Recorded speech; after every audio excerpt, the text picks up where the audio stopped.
Disrespectful CEO fires a janitor, unaware he's a retired Special Forces operative. Hello, and welcome to our channel where we bring to you amazing stories daily. Please like and subscribe to show your support. The gleaming glass towers of Apex Industries rose high above the bustling city streets. Inside, the atmosphere crackled with tension and ambition. Employees hurried through the corridors, their eyes fixed on screens, and their minds racing with deadlines and targets. At the heart of this corporate beehive sat Richard Kane, the CEO of Apex Industries. His corner office on the top floor offered a panoramic view of the city he felt he ruled. Richard was a man in his early 50s, with sharp features and cold, calculating eyes. His tailored suits and perfectly coiffed hair spoke of wealth and power. Richard stood at his floor-to-ceiling window, gazing down at the ant-like people far below. A smirk played on his lips as he thought about the company's latest quarterly report. Profits were up, and that was all that mattered to him. A knock on the door interrupted his musings. "Come in," he barked, not bothering to turn around. His assistant, a nervous young woman named Emily, entered the room. "Mr. Kane, the board meeting is about to start." Richard nodded curtly. "I'll be there in a minute." As Emily turned to leave, he added, "And make sure those reports from accounting are on my desk by noon. No excuses this time." Emily nodded quickly and scurried out of the office. Richard straightened his tie and strode towards the boardroom, his footsteps echoing in the hallway. The boardroom fell silent as Richard entered. The executives around the table straightened in their chairs, their faces a mix of fear and admiration. Richard took his seat at the head of the table and began the meeting without preamble. "Gentlemen, let's cut to the chase. Our profits are up, but they're not up enough. I want to see a 20% increase by next quarter. I don't care how you do it, cut costs, increase productivity, or fire the deadweight. Just make it happen." The meeting continued in this vein for the next hour. Richard dominated the conversation, dismissing concerns and shooting down any ideas that didn't align with his vision of maximum profit. By the time the meeting ended, the executives filed out looking drained and defeated. As Richard returned to his office, he passed by the cleaning staff preparing for their evening shift. He barely glanced at them, viewing them as nothing more than part of the office furniture. Among the cleaning staff was John Harris, a man in his late 50s with graying hair and a weathered face. John moved quietly and efficiently, pushing his cleaning cart down the hallway. His blue uniform was clean and pressed, and his movements were precise and purposeful. John had been working at Apex Industries for the past 2 years. He came in every evening, did his job thoroughly, and left without fuss. Most of the daytime employees barely noticed him, and that was how John preferred it. As John made his way through the office, he overheard snippets of conversation. Stressed employees discussed impossible deadlines and the fear of layoffs. John listened silently, his face betraying no emotion. In the break room, 2 junior executives were gossiping. "Did you hear about the latest firing?" one whispered. "Kane axed the entire marketing team because their campaign didn't boost sales enough." The other executive shook his head. "That's Kane for you. He'd sell his own mother if it meant a bump in the stock price." John quietly emptied the trash bins and wiped down the tables, seemingly oblivious to the conversation. But his eyes, sharp and observant, took in every detail of his surroundings. As the weeks passed, the pressure at Apex Industries continued to mount. Richard Kane pushed his employees harder and harder, demanding longer hours and better results. The atmosphere in the office grew increasingly tense, with people jumping at the slightest noise and constantly looking over their shoulders. Through it all, John Harris continued his nightly routine. He cleaned offices, emptied trash bins, and mopped floors with the same quiet efficiency. If he noticed the growing stress and fear among the employees, he gave no sign of it. One evening, as John was cleaning the executive bathrooms, he overheard Richard Kane berating an employee over the phone. "I don't care about your family emergency," Richard snarled. "Either you close that deal by tomorrow, or you can start looking for a new job. Is that clear?" John paused in his work for a moment, his hand tightening slightly on the mop handle. Then, without a word, he resumed his cleaning. The tensions at Apex Industries came to a head during the company's annual gala. The event was held in the grand ballroom of a luxury hotel, with hundreds of employees and clients in attendance. Richard Kane stood at the center of it all, a glass of champagne in his hand and a practiced smile on his face. John Harris was there too, part of the catering staff hired for the event. He moved through the crowd with trays of hors d'oeuvres, his movements smooth and unobtrusive. Most of the guests didn't even notice him as they took food from his tray. As the night wore on, Richard Kane's fake charm began to wear thin. He'd had a few too many drinks, and his true nature was starting to show. He loudly berated a young intern for a minor mistake, leaving the poor girl in tears. John watched this scene unfold from across the room, his face impassive. He continued to circulate with his tray, but his eyes never left Richard Kane for long. The pivotal moment came late in the evening. John was making his way through a particularly crowded area of the ballroom when someone bumped into him from behind. John stumbled forward, trying to regain his balance. Unfortunately, he collided with none other than Richard Kane. Time seemed to slow down as John's tray tilted. Glasses of red wine spilled their contents, splashing across Richard's expensive white shirt and suit jacket. A hush fell over the nearby guests as Richard looked down at his ruined clothes, his face turning an alarming shade of red. When he looked up at John, his eyes were filled with fury. "You clumsy oaf," Richard shouted, his voice echoing through the suddenly quiet ballroom. "Do you have any idea how much this suit costs? It's probably worth more than you make in a year." John stood straight, his face calm. "I apologize, sir. It was an accident." But Richard was beyond listening. The alcohol and his natural arrogance had removed any filters he might have had. "An accident? You're an accident. You're nothing but a worthless janitor who can't even do his job properly. People like you are a dime a dozen. I could replace you in a heartbeat with someone who knows how to walk without tripping over their own feet." John remained silent, his eyes fixed on Richard. There was something in that steady gaze that might have given Richard pause if he had been sober enough to notice it. But he was too caught up in his own rage. "In fact," Richard continued, his voice dripping with disdain, "you're fired. I don't want to see your face in my building ever again. Do you understand me, you useless piece of trash?" The entire ballroom was silent now, all eyes on the confrontation. Some guests looked uncomfortable, others seemed to be enjoying the drama. But no one stepped in to intervene. John slowly set down his tray on a nearby table. When he spoke, his voice was quiet but clear. "I understand, Mr. Kane. I'll collect my things and leave immediately." Richard sneered. "Good. And don't even think about trying to sue the company. I've got an army of lawyers who will bury you if you so much as think about it." Without another word, John turned and walked out of the ballroom. The guests parted to let him pass, many avoiding eye contact out of embarrassment or discomfort. As the door closed behind John, the spell seemed to break. Conversation slowly resumed, though many were now discussing what they had just witnessed. Richard, still fuming, stormed off to try and salvage his ruined clothes. In the hallway outside the ballroom, John Harris walked towards the staff area. His face was as calm as ever, betraying no hint of the humiliation he had just endured. But there was a new tension in his shoulders, a purposefulness in his stride that hadn't been there before.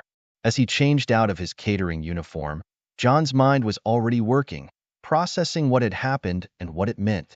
He had known this job wouldn't last forever, but he hadn't expected it to end quite like this.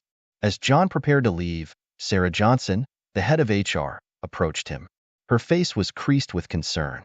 "John," she said softly, "I'm so sorry about this. Is there anything I can do?" John shook his head, offering a small smile. "No need to apologize, Ms. Johnson. These things happen." Sarah frowned. "But it's not right.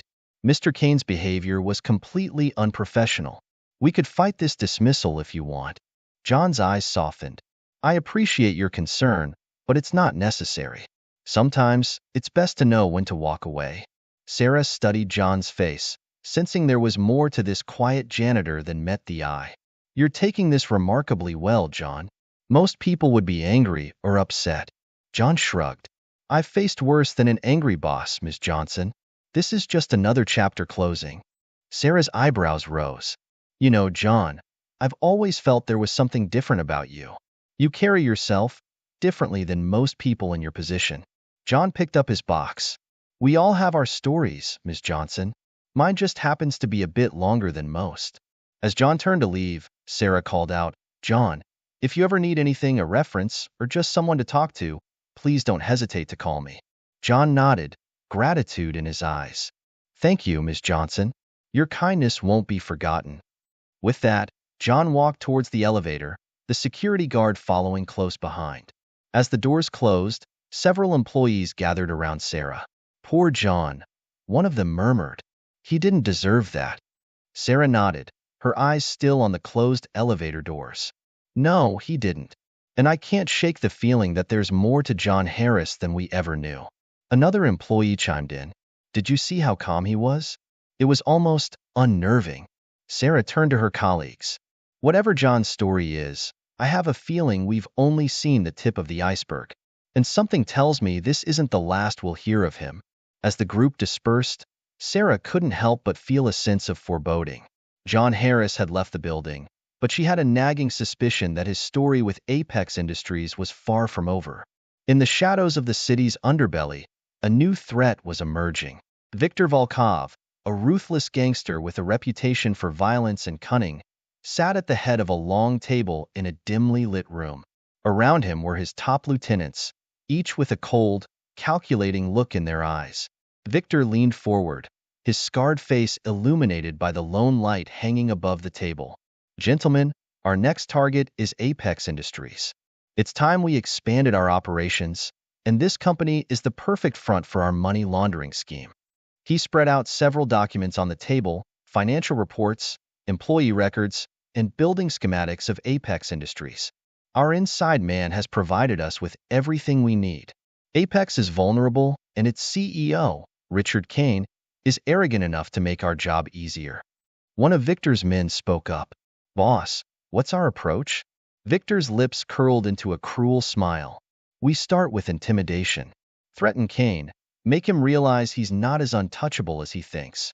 If he's smart, he'll cooperate. If not, Victor's hand moved to the gun holstered at his side. We'll take more direct action. The room filled with sinister chuckles. Victor continued, once we have control, we'll use Apex's legitimate business as a cover for our operations. Their international connections make them perfect for moving our money around undetected. Victor stood up, his imposing figure casting a long shadow. Prepare the first message. It's time to introduce ourselves to Mr. Kane. The next day, Richard Kane arrived at his office, his mind already racing with plans to increase profits. As he settled behind his desk, his assistant entered, looking nervous. Mr. Kane, this was delivered for you this morning. It's marked urgent and confidential. Richard snatched the envelope from her hand, irritated by the interruption. He tore it open, his eyes scanning the contents. As he read, his face paled slightly. The letter was a threat, plain and simple. It detailed knowledge of Apex's financial dealings, including some that skirted the edge of legality. The writer demanded a substantial sum of money in exchange for silence, with a warning of dire consequences if the demand was ignored. For a moment, Richard felt a flicker of fear, but as quickly as it came, it was replaced by anger. How dare someone try to threaten him? He was Richard Kane, CEO of Apex Industries. He didn't bow to threats. Richard crumpled the letter and threw it in the trash. Ignore it, he snapped at his assistant. It's probably some lowlife trying to scam us. I don't have time for this nonsense. His assistant hesitated. Sir, shouldn't we inform the authorities? Richard scoffed. And admit to them that someone's trying to blackmail us? Absolutely not. It would tank our stock prices if this got out. No, we handle this ourselves. Increase security if you must, but otherwise, it's business as usual. Over the next few weeks, the threats escalated. More letters arrived, each more detailed and menacing than the last. Strange men were spotted lurking around Apex's headquarters. Employees reported being followed home. Despite the growing unease among his staff, Richard remained stubborn. He refused to acknowledge the danger, brushing off concerns and doubling down on his work. In his mind, this was all an elaborate bluff, and he wasn't about to fold. One evening, as Richard worked late in his office, his phone rang. The voice on the other end was deep and accented. Mr. Kane, I hope I'm not interrupting anything important. Richard frowned. Who is this? How did you get this number? The voice chuckled. My name is Victor, Mr. Kane. As for how I got your number, let's just say I have my ways. I believe you've been receiving my messages. Richard's grip tightened on the phone. So you're the one behind these pathetic threats.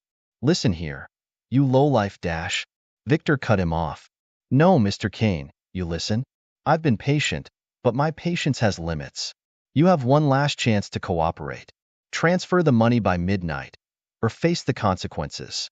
Richard's face flushed with anger. You don't scare me, Victor. I've dealt with better men than you.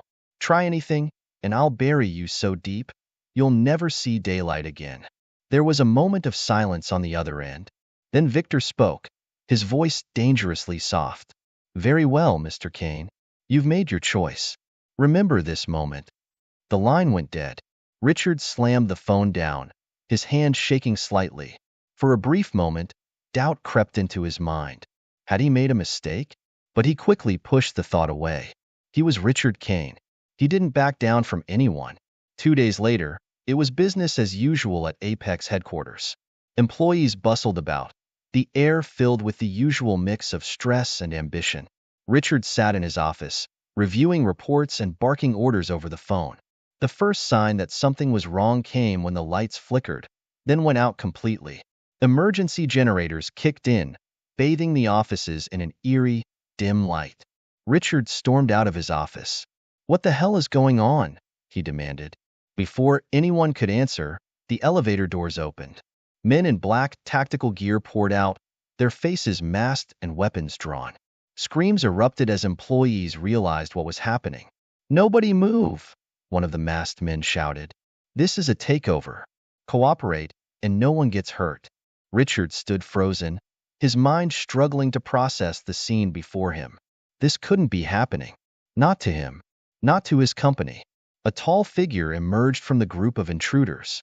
He removed his mask, revealing a face scarred by violence and eyes cold as ice. Mr. Kane, Victor said, his voice dripping with mock politeness. I believe we have some unfinished business. Richard's shock gave way to anger. You won't get away with this, he snarled. Do you have any idea who I am? Who I know? Victor's hand shot out, grabbing Richard by the throat. I know exactly who you are, Mr. Kane. Arrogant fool who thought he was untouchable. He released Richard, who gasped for air. Now, you're going to learn just how wrong you were. Victor turned to his men. Secure the building. Round up all the employees. Mr. Kane and I are going to have a little chat in his office. As Victor's men spread out, herding terrified employees into groups, Victor pushed Richard back into his office. He closed the door behind them, the sound echoing with finality. Outside, chaos reigned. Sarah from HR tried to calm a group of panicking interns, while keeping a wary eye on the armed men patrolling the floor. In the finance department, a brave soul attempted to call for help, only to find all communications had been cut off. Victor's men worked with military precision, securing each floor of the building. They set up barricades at key points, transforming the once bustling office into an impenetrable fortress. In the lobby, local law enforcement began to gather, alerted by concerned passers-by who had seen the armed men enter the building. But they were at a loss, unable to penetrate the suddenly fortified Apex headquarters. Back in Richard's office, Victor lounged in the CEO's chair, feet propped up on the expensive desk. Richard stood before him, his face a mask of fury and fear. Now, Mr. Kane, Victor said, his voice deceptively calm, let's discuss the future of Apex Industries. I think you'll find I can be quite persuasive when I need to be. Richard's mind raced, searching for a way out of this nightmare. But as he looked into Victor's cold eyes, he realized with growing horror that his options had run out. The consequences of his arrogance were about to come crashing down, not just on him, but on every employee in the building. As the sun began to set, casting long shadows across the city, Apex Industries stood silent and besieged. Inside, employees huddled together, their faces etched with fear and uncertainty. Armed men patrolled the floors, their weapons a constant reminder of the danger everyone was in. In his office, Richard Kane sat slumped in a chair, his usual confidence shattered. Victor paced before him, outlining his plans for Apex Industries in chilling detail. The company Richard had built, the empire he had ruled over with an iron fist, was slipping through his fingers. Outside, police lights flashed, and a crowd of onlookers gathered. News vans pulled up, their reporters eager for any scrap of information about the unfolding drama. As night fell, the tension inside Apex headquarters continued to build. Victor's men grew more agitated, fingers twitching on triggers.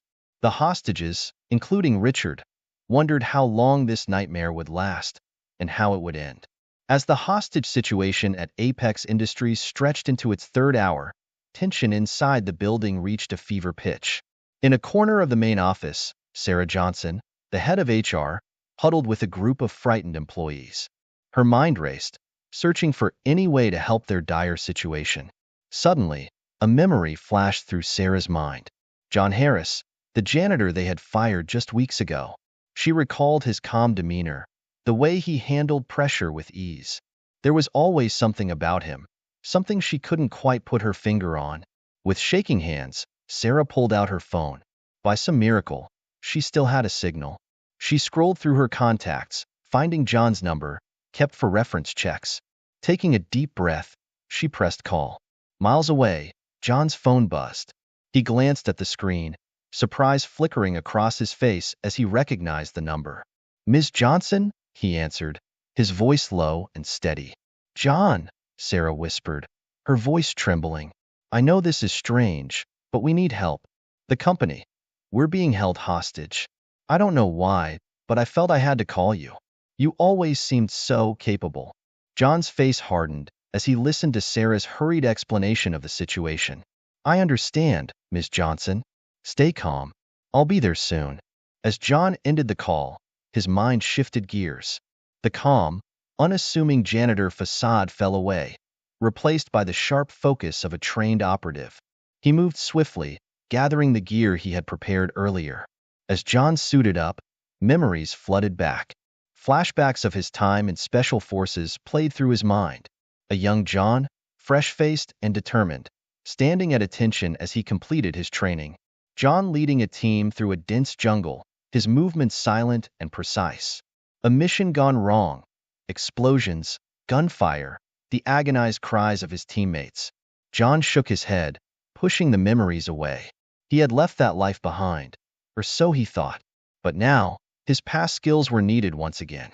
Within minutes, John was in his nondescript car, driving towards Apex Industries. As he approached, he could see the police barricade and the crowd of onlookers.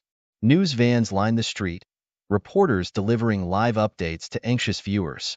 John parked a block away, out of sight. He studied the building, his trained eyes picking out entry points and potential weaknesses. He recognized the tactics being used by the hostage takers. These weren't amateurs. This was a well-organized, dangerous group. Moving silently, John made his way to the back of the building. He found a service entrance, locked and guarded. With practiced ease, he neutralized the guard, using a sleeper hold to render him unconscious without a sound. Inside the building, John moved like a shadow. He avoided the main areas, instead using his knowledge of the building's layout to navigate through rarely used corridors and maintenance shafts. As he moved, John's mind raced, formulating a plan. He needed to assess the situation, find out how many hostage takers there were, and locate the hostages. And he needed to do it all without alerting the criminals to his presence.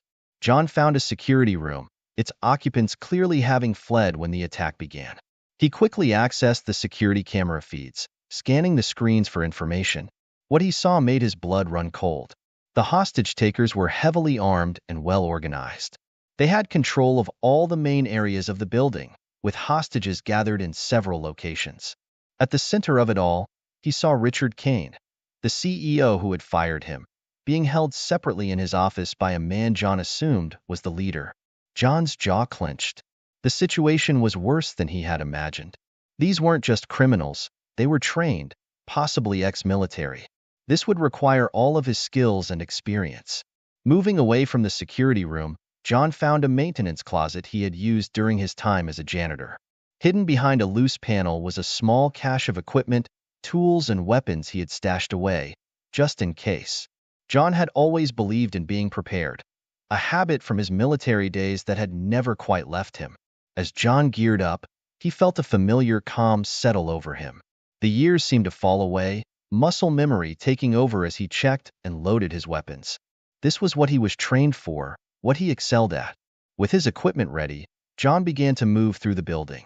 His first priority was to thin out the hostage-takers' numbers without raising the alarm. He needed to create confusion and disarray among their ranks. John's first encounter came on the third floor. Two armed men were patrolling a hallway, their movements betraying their military background. John waited, timing his move perfectly. As the men passed by his hiding spot, John struck.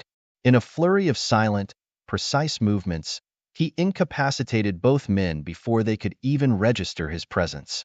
He quickly secured them, hiding their unconscious forms in a nearby office.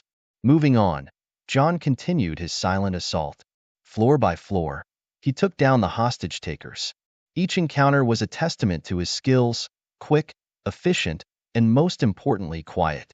In the main office area, a group of employees huddled together, guarded by three armed men. John observed the scene, formulating a plan. He needed to take out the guards without endangering the hostages. Using a small mirror, John created a distraction, reflecting light to catch the attention of one of the guards. As the man moved to investigate, John struck.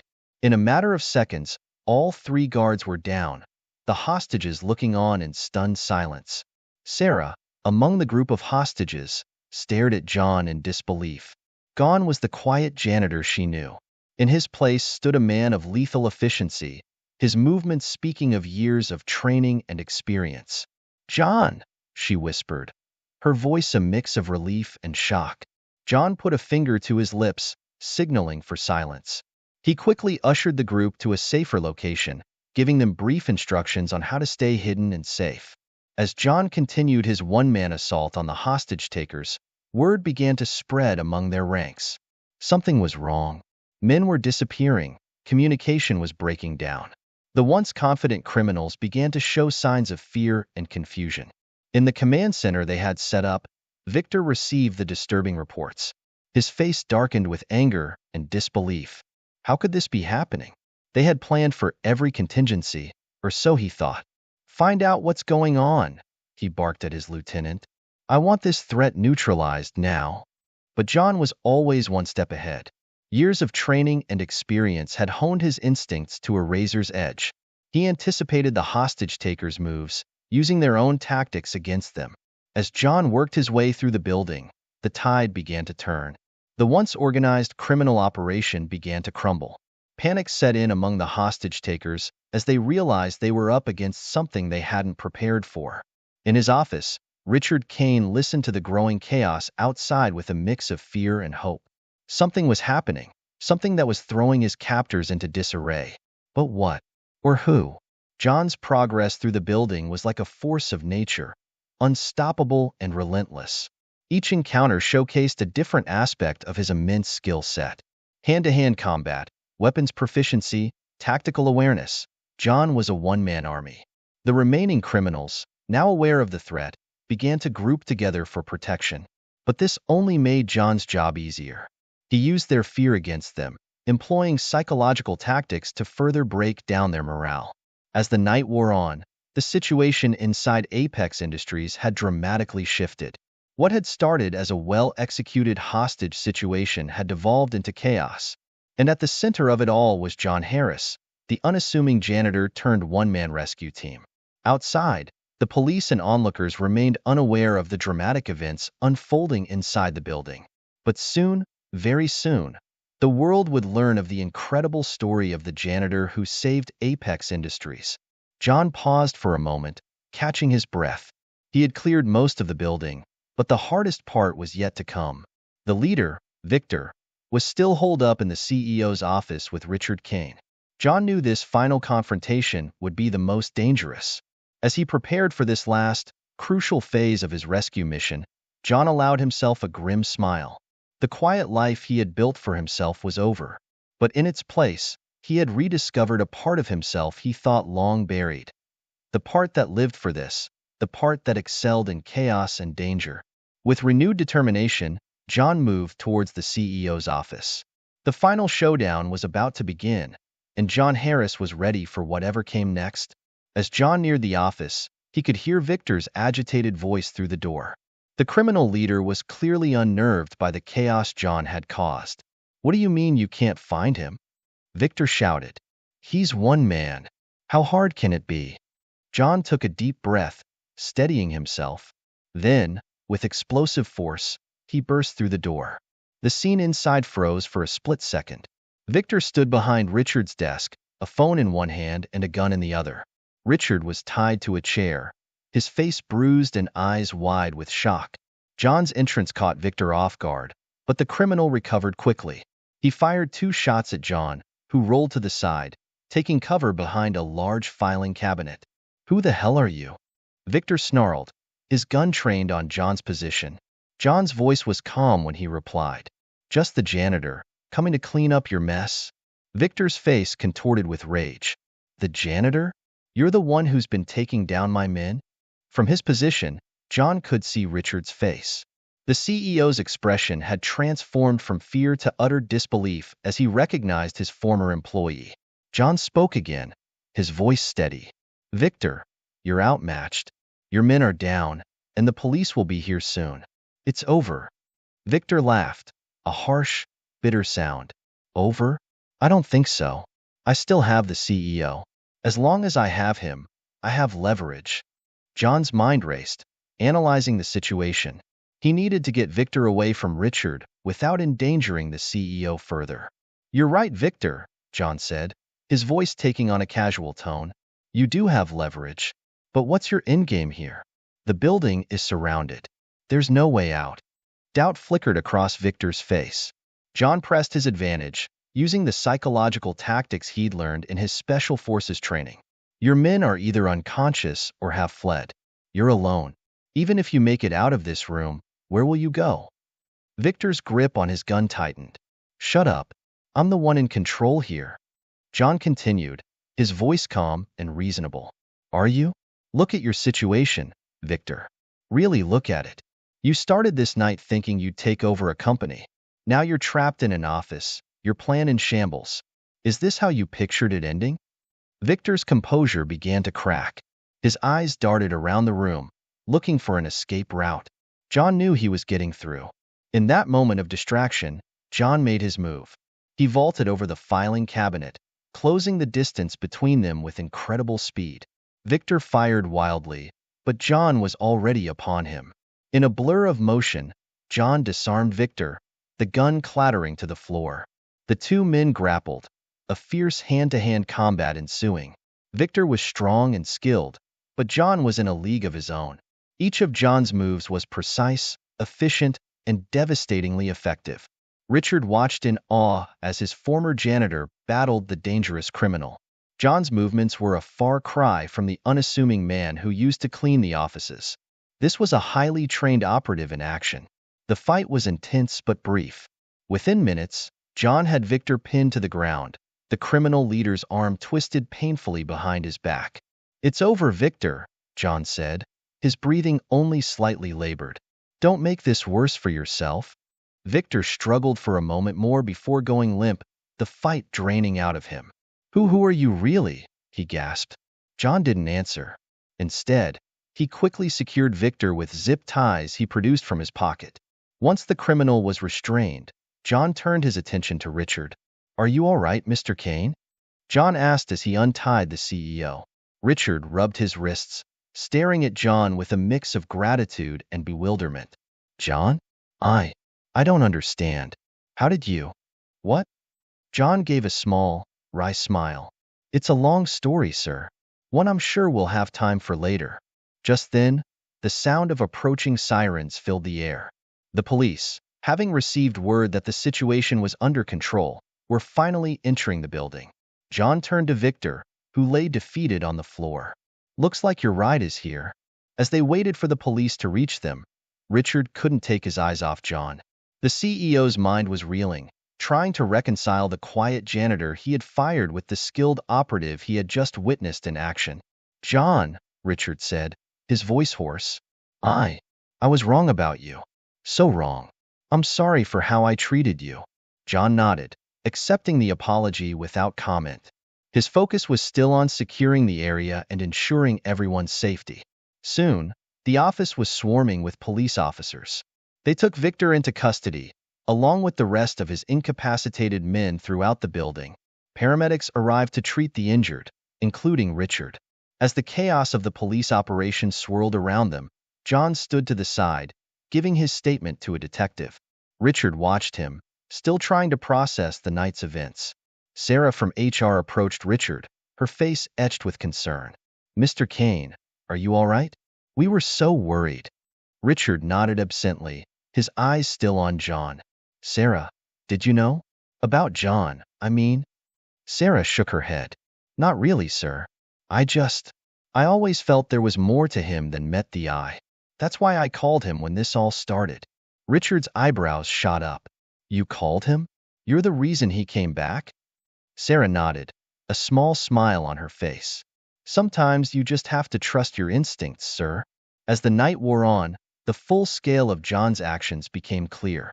He had single-handedly taken down a dangerous criminal syndicate, saved countless lives, and prevented what could have been a catastrophic situation for Apex Industries. The media was in a frenzy, clamoring for details about the hero janitor who had saved the day. John, however, shied away from the attention, preferring to remain in the background. As dawn broke, the last of the police were leaving the Apex building. John stood outside, watching the sunrise, when Richard approached him. "John," Richard said, his voice heavy with emotion, "I don't even know how to begin thanking you. You saved my life, my company, everything." John turned to face his former employer. "You don't need to thank me, Mr. Kane. I did what needed to be done." Richard shook his head. "No, I do need to thank you, and I need to apologize. The way I treated you, it was inexcusable. I was arrogant, dismissive. I judged you based on your job, never bothering to see the man behind it." John remained silent, letting Richard continue.